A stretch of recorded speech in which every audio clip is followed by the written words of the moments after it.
Hi people, it's me, Anja. Welcome back to my channel. So today's video is a recent release video, so yay. The first book on this list is called The Remarkable Journey of Charlie Price. This is a middle grade magical realism type of story. So this book was good. It follows Charlie Price, obviously, and after his mom dies, he feels like life has been kind of odd. Well, not odd in like a weird sort of sense, just odd as in like not normal, because obviously his mom died, so he's really sad about it, and everything's like really like odd and weird, and I feel like I should stop using the word odd because like that has a different connotation to it.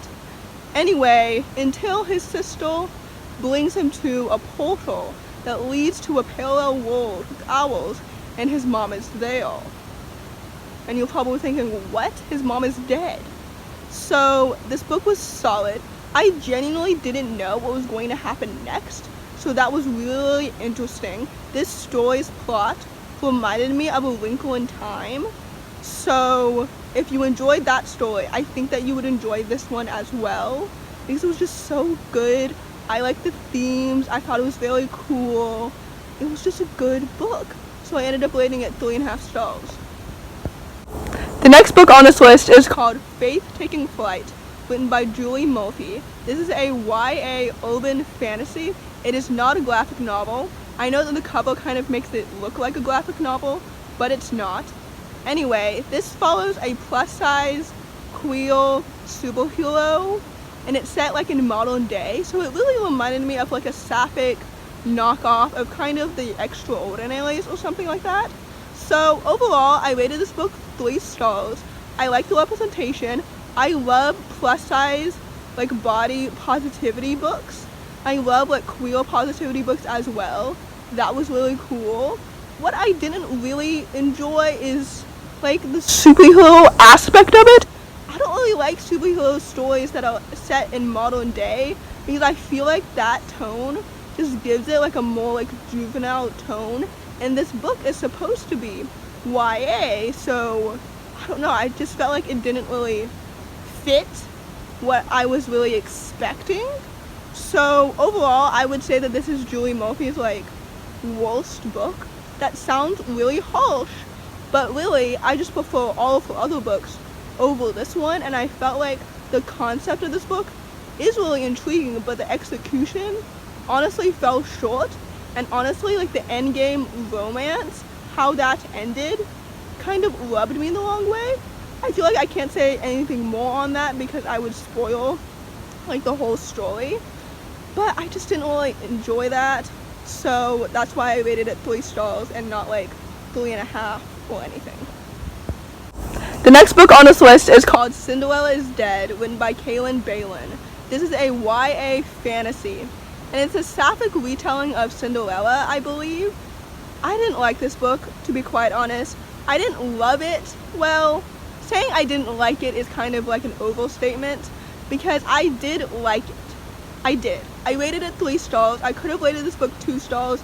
I could have DNF'd it altogether, and I didn't. I did enjoy it. I liked the world building. The plot was intriguing to me. Sophia, the main character, like I was rooting for her the entire time. But like honestly, she's only my favorite character by default. Like I wasn't emotionally connected to any of the other characters. I wish that the world building had been a little bit more like richer. I wish it had more like substance to it. This is again one of those stories where the concept of the story was more intriguing than the actual execution. So I think that this book is a standalone.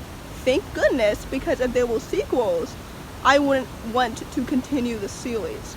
So when I say that this book is overrated and overhyped, I mean it. But I do enjoy the representation of a black sapphic girl, because I feel like sometimes, well not sometimes, oftentimes with sapphic representation, the main character is white.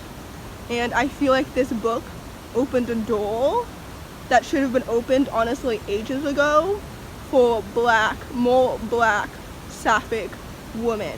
So yay. I understand like the hype surrounding the story, I really do. It just didn't hit with me the way that I really wanted it to. The next book on this list is called Tornado Blaine, written by Kat Patrick. This is a middle grade contemporary mystery about a young girl named Frankie who's neurodiverse. So I think that means that she's on the spectrum, which is so cool because so am I, and that's why I picked up this book, because I just like people who are also on the spectrum, because that's already like an element that I can relate to. So that was solid. And I also liked the plot in this book. It was very intriguing. I didn't know what was going to happen next. I kept rooting for Frankie the entire time, for frustrations with being what I'm pretty sure is on the spectrum in kind of a environment that's not always like as patient as they should be, was definitely very relatable and super duper realistic.